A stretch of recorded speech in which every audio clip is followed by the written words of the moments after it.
is going on, everyone? Welcome to episode 2 of 2-Minute Warning with Tommy and Theo.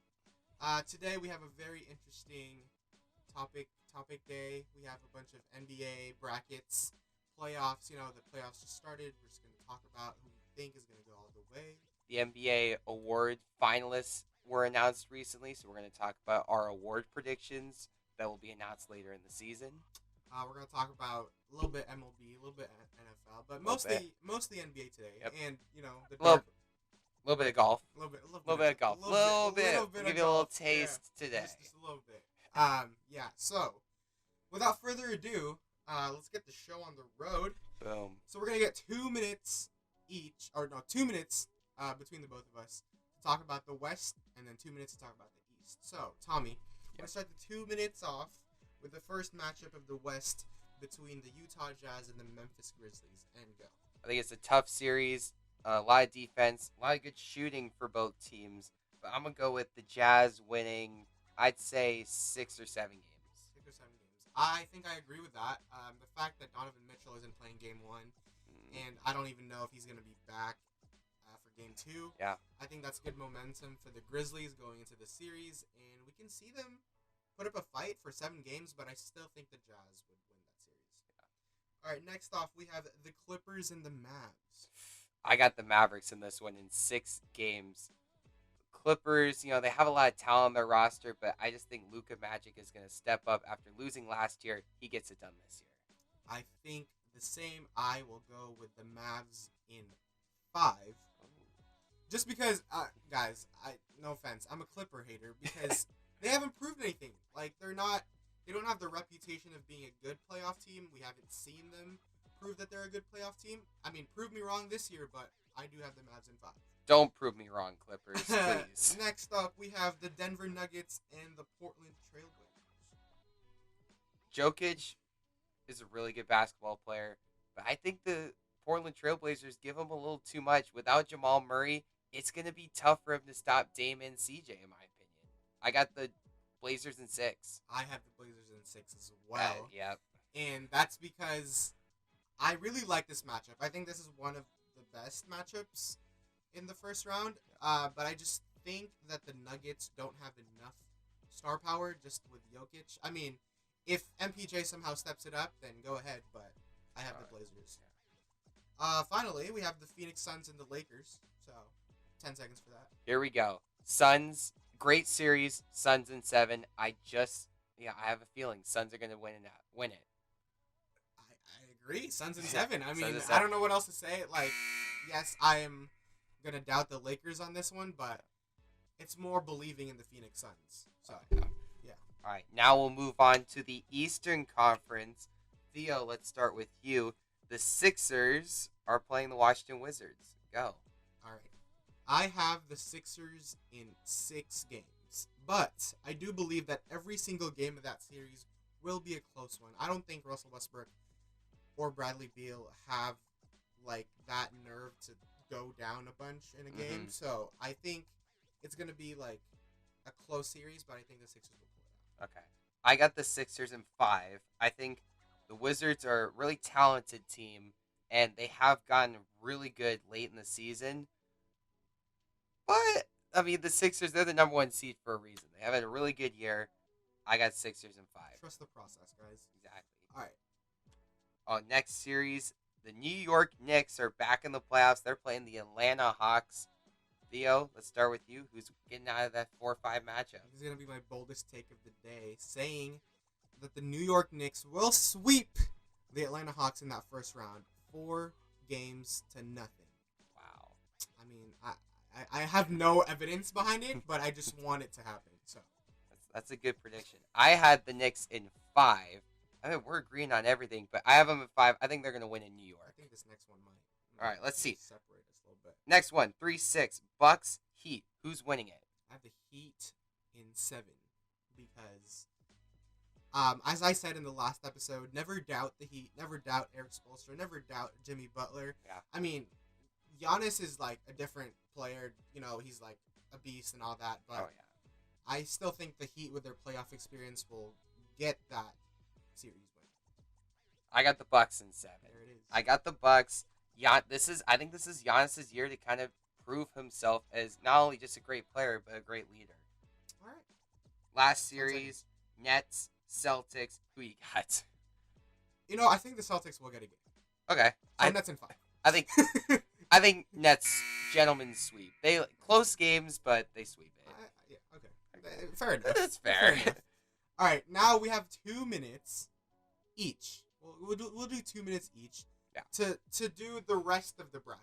Okay. Yeah. So right now Tommy has Utah, Dallas, Portland, and Phoenix. Yes, as does Theo as well. Yeah. All right. So Tommy, go ahead. And then for the East, he has the Sixers, Wizards.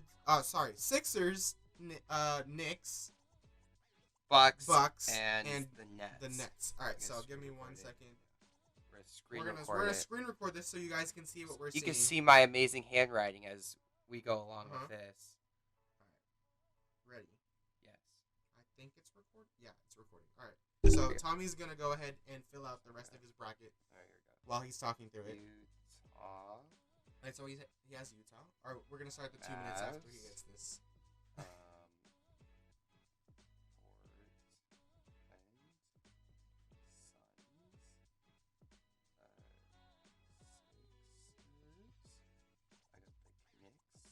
Knicks.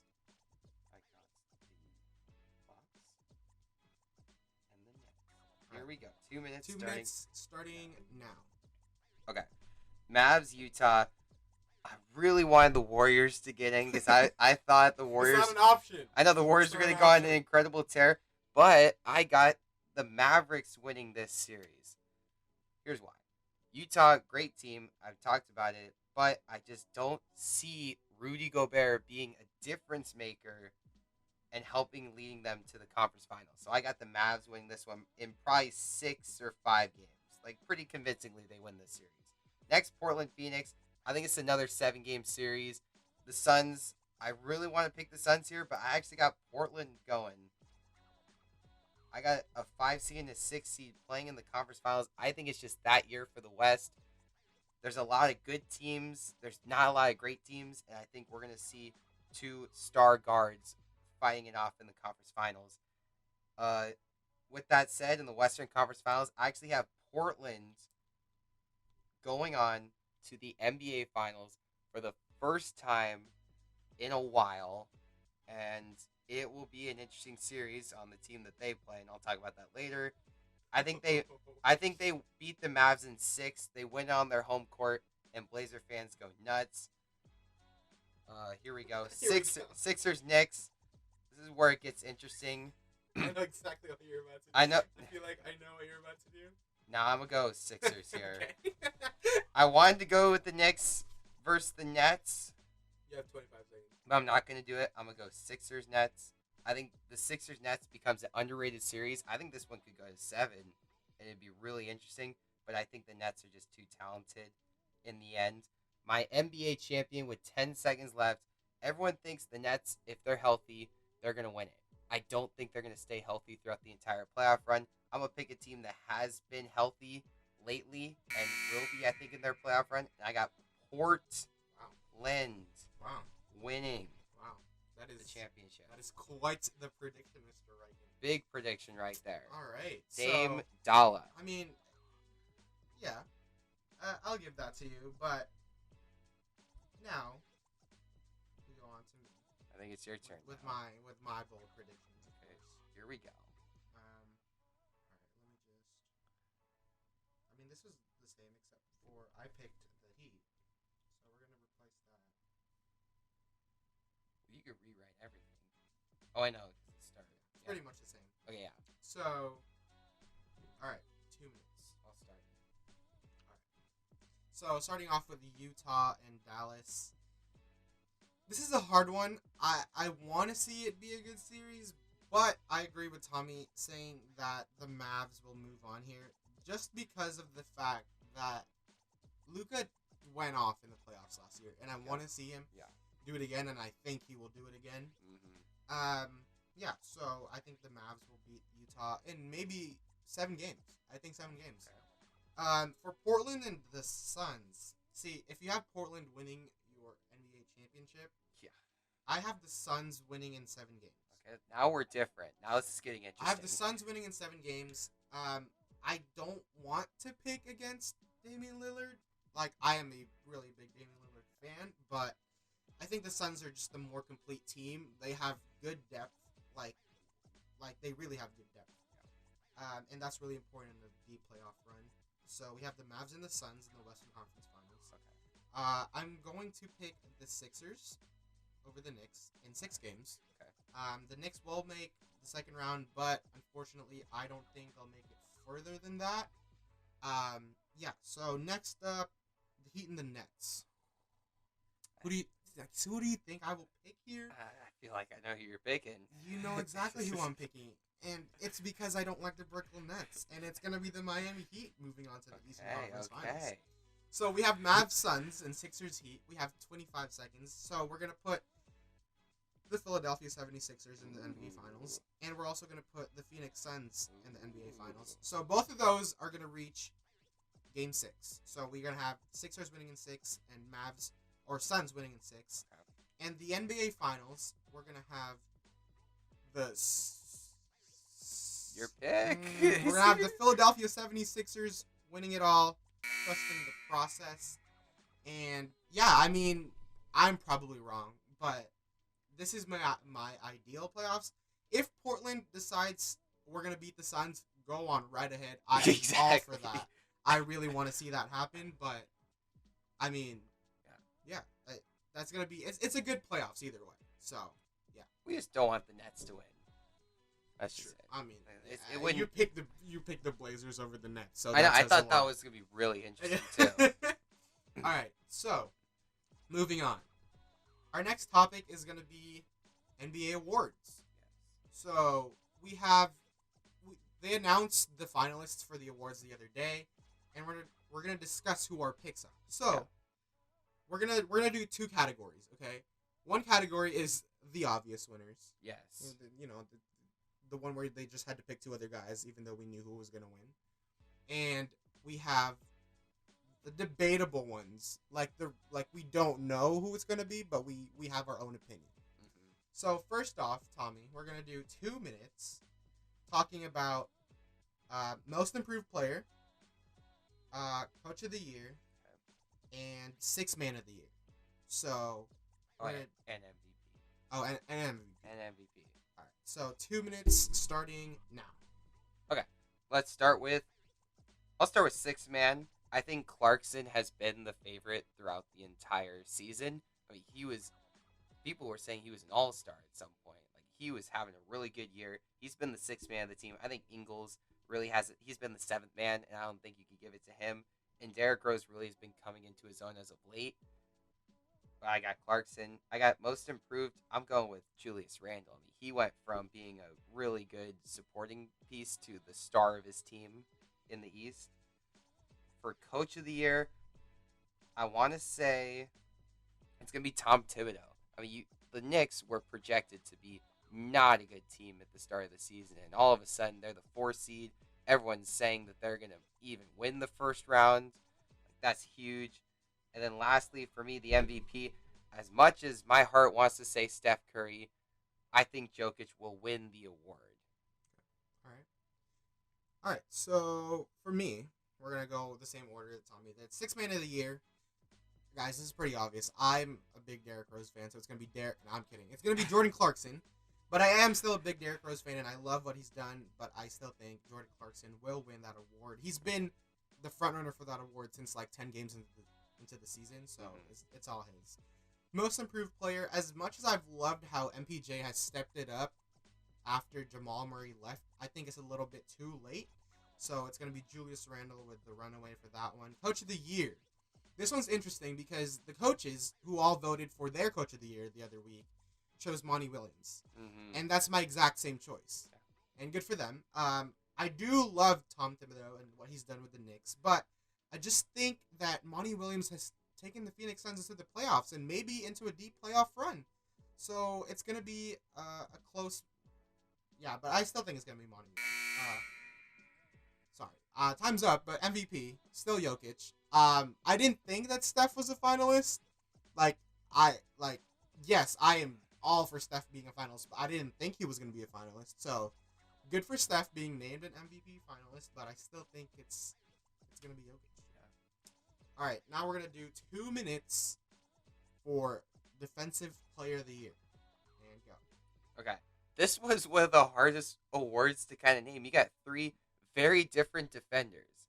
Ben Simmons and Draymond Green actually are kind of similar, but Ben Simmons is a point guard, and then Draymond Green's a power forward. Like both of them, they're positionless basketball players who can defend all positions, and it's kind of hard to say that. But for me personally, I think Rudy Gobert is going to win the award because without him this season, I mean the Jazz, like, they're the 1 seed, and his defense is really one of the main reasons why they are the 1 seed. They have a great offensive team, but they're nothing without his rebounding and defense down low, and that's mostly all he does for them.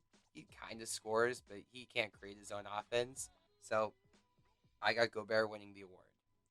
All right, here's my bold take on this one. When they announced the finalists for this one, Shaq, Kenny, and Chuck, they didn't really have a solid pick because who pays attention to defense, right? It's hard to. And for me, the only thing that I do pay attention to is the impact of a defensive player on the game.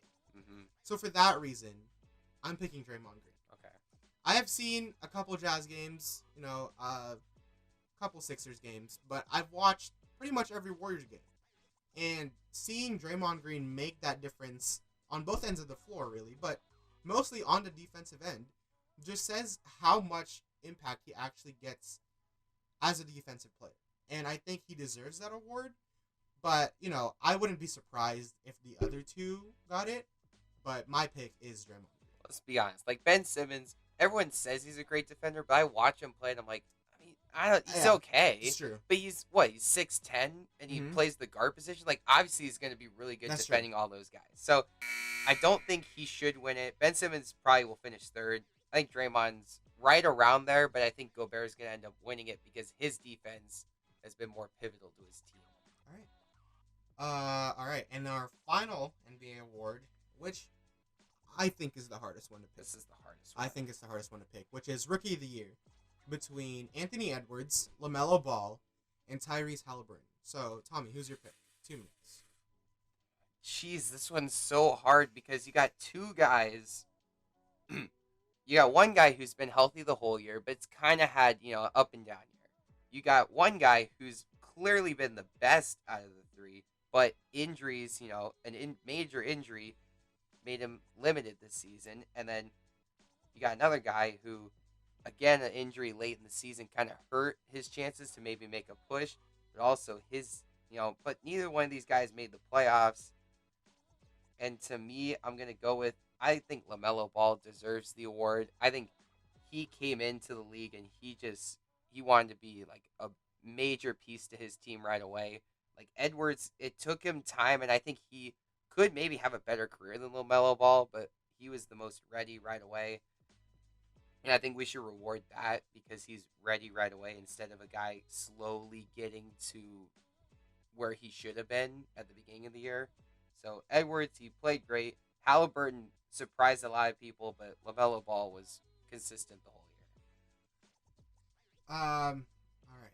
Let me start off by saying I don't think Tyrese Halliburton's going to win, but I have loved the way he has played all year.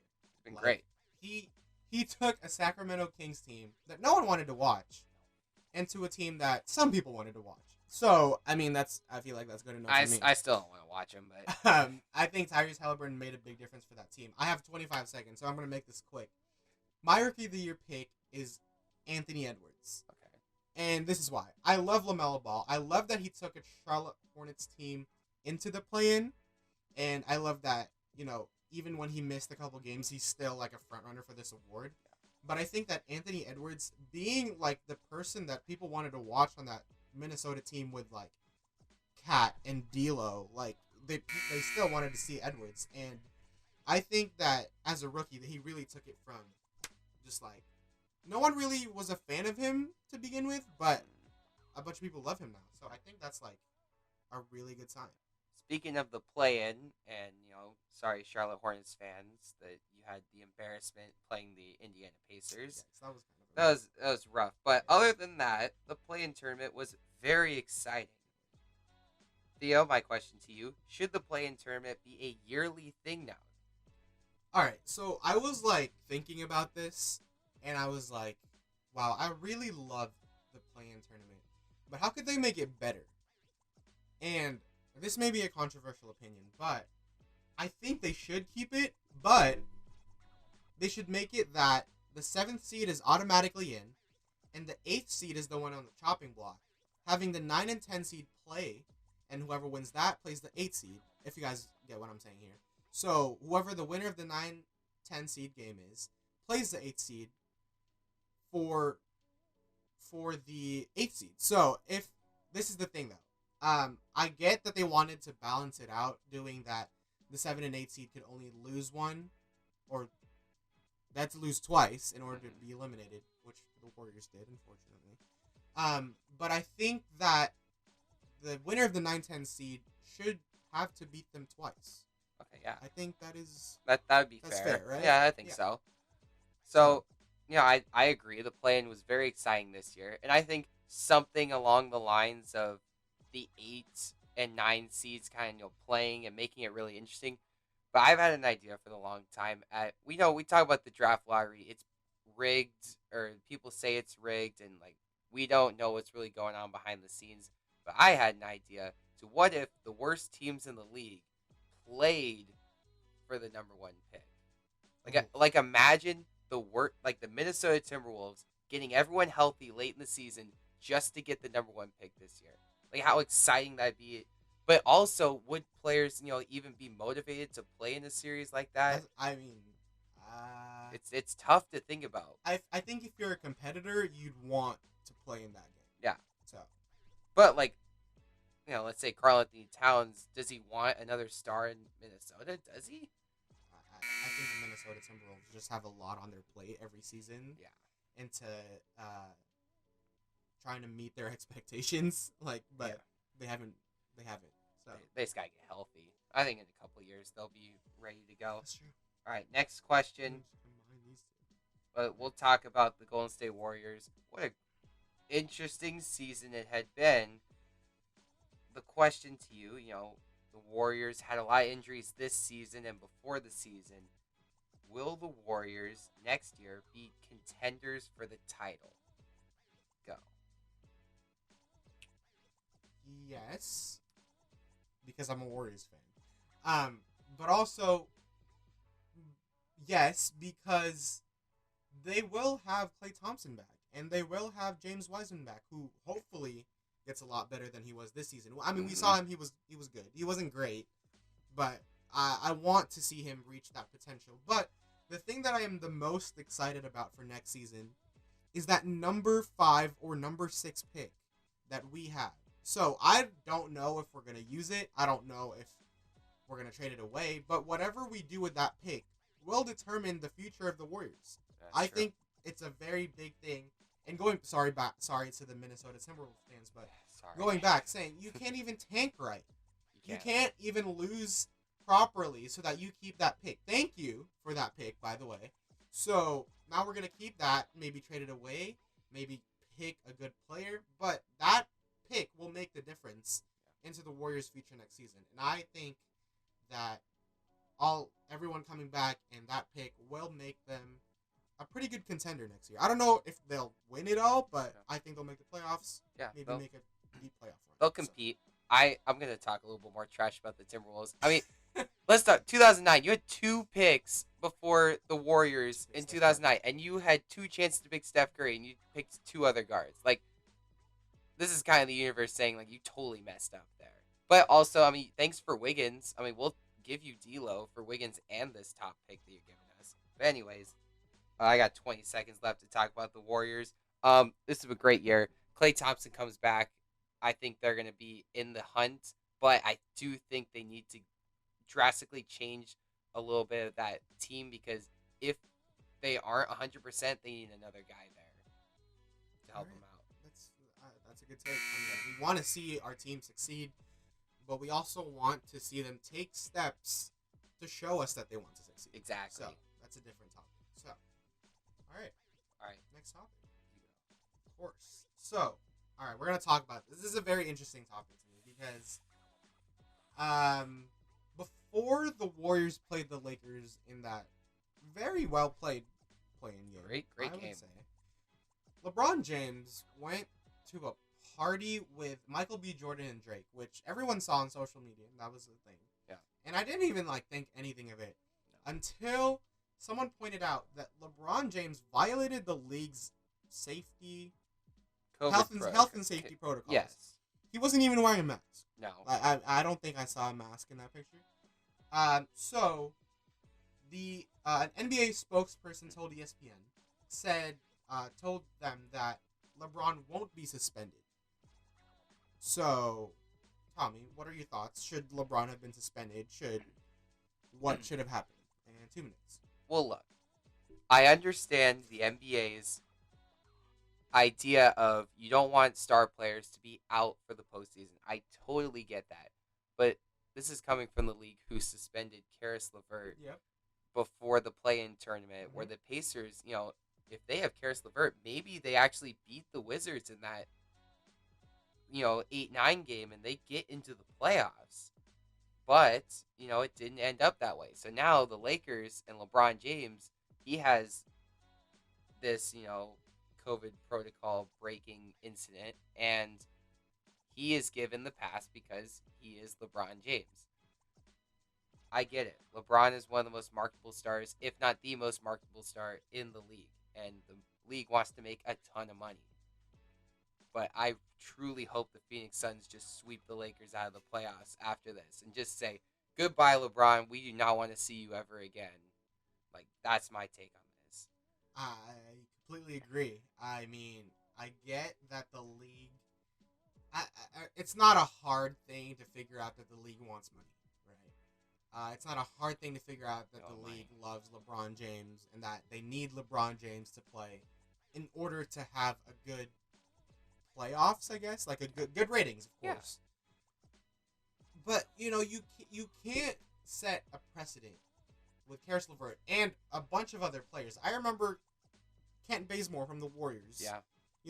2 weeks, out just because he violated some protocols. Yes. Do that same thing with LeBron. I mean, I completely. I get that we're going to better times with the vaccine and everything, but if those are the rules, then those are the rules. No one said, oh, the rules are done. Yeah. They just said the rules are not applicable to LeBron. That's all they pretty much said. Pretty much. Basically, if the league, really wanted LeBron in the playoffs, just make him the 1 seed. And, give them a first-round bye or whatever. But don't break protocol and break your precedent that you set for one player. All right, Tommy. Moving on from the NBA, we're going to talk about something that we pretty much don't know anything about. It might not even take 2 minutes. We'll stop when we have nothing else to say. No, we got to talk. We will talk about golf for 2 minutes. Okay, it has to be 2 minutes. It has to be 2. Okay, so today, Phil Mickelson officially won the PGA Champions Tour. So he won his first Master in a while. I don't know the exact years, but he won. So good for him.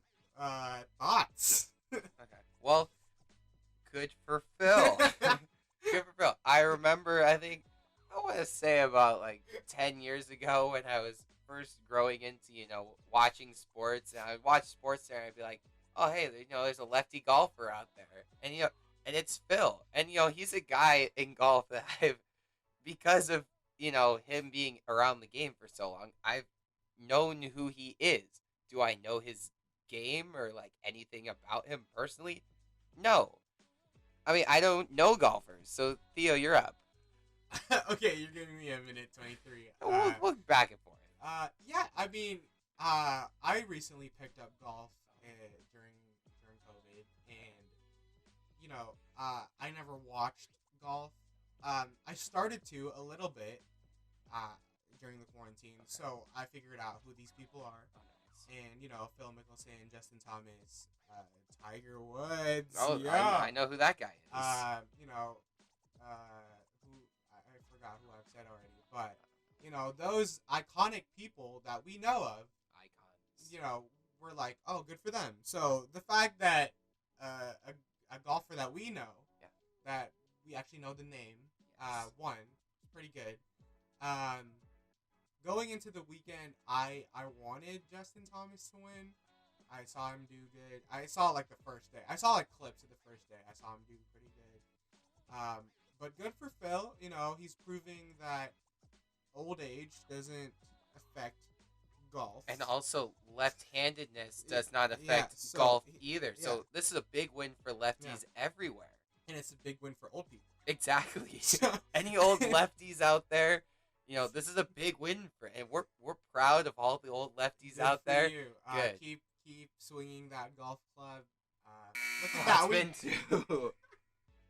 Look at that. We did it. 2 minutes of talking about golf. Hopefully that was entertaining. Probably wasn't. Now, all right. next. Moving on. So, this weekend was a very important weekend, I guess, for baseball. We saw a lot of good series, a lot of divisional games, matchups. So including the Giants and the Dodgers. I mean, clearly we're A's fans here, but we can't help watching the Giants because they're also a Bay Area team. I personally don't hate the Giants. I don't know about you, Tommy, but I don't hate them. I dislike the Dodgers. Oh yeah, But I don't really dislike the Giants. I'll watch the Giants games. Like they have a very exciting team right now too. They really got, pardon my language, clapped this weekend. They did. It was bad. So the question is, who will win that division between the NL West? At the beginning of the season, I was like, you know what? The Dodgers have had a hold of the division for like 8 years. Since 2013, the only team that's won the NL West is the Dodgers. And I was like, okay, last year the Padres were as close as any team's been in that span of actually taking the division from the Dodgers. So I was like, you know what? I think they're going to come in this year more motivated to win the division than the Dodgers because of a championship hangover. And I thought the Padres were going to win. And so far, nothing this season makes me believe that that's not going to happen. Fernando Tatis Jr. has been hurt multiple times this year and has come back and has looked like the same player he was at the beginning of the year. Like he gets injured, he comes back, and he's the same guy. Yeah, he hit 2 home runs today. Exactly, like he's the same guy. He hit a grand slam too, right? Yeah. Yeah, grand slam. Diego's back. I think the Giants make an interesting case to fight for a wild card matchup against the Dodgers, and imagine that. Wow. Dodgers Giants in a wild card game, the historic rivalry right there. That would be really entertaining. But I got the Padres winning the division. All right. With the question, who's going to win the NL West? My answer is the Arizona Diamond. No. What? No.